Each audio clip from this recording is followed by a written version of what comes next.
আসসালামু আলাইকুম। যারা এনজিআর টপ আপ জন্য টাকা অ্যাড করতে চান তারা কিভাবে করবেন চলুন। সবার প্রথমে ক্রোমে ঢুকবেন, ক্রোমে ঢুকে সার্চ করবেন njrtopupzone.com। তা তো ওয়েবসাইট সবার চিনা আছে, দিয়ে ক্লোজ চাপবেন। দিয়ে যে নিচে এড মানি প্রথমে আছে হোম, তারপর এড মানি, তারপর মাই অর্ডার্স, তারপর মাই কোড, মাই অ্যাকাউন্ট। সবার প্রথমে মাই এড মানিতে যাবেন। এড মানিতে যে এখানে কত টাকা অ্যাড করতে চান এটা সবার ফার্স্ট অফ অল লিখবেন। কত টাকা, মনে করেন সাপোজ 500 টাকা অ্যাড করবো। দিয়ে নিজে ক্লিক হেয়ার টু এড মানি এখানে চাপ দিবেন।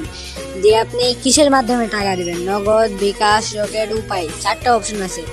মনে করেন আপনি আপনার ইচ্ছা মতো, আমি বিকাশ থেকে দিব। বিকাশ থেকে দিয়ে যে নাম্বারটা নিচে কপি করবো, যে প্রাপক নম্বর হিসাবে এই নম্বরটি লিখুন, এটা এখানে কপি করে নিব। দিয়ে যে ট্রানজ্যাকশন আইডিটা আছে, ট্রানজ্যাকশন আইডিটা এই যে যেখানে বিকাশ থেকে ওখানে আপনার একটা ট্রানজ্যাকশন আইডি আছে, ওইটা কপি করে এখানে বসাই দিবেন সাপোজ। দিয়ে নিচে ভেরিফাই অপশন আছে, ভেরিফাই অপশন ক্লিক করবেন, তারপর আপনার টাকা অ্যাড হয়ে যাবে অটোমেটিকলি।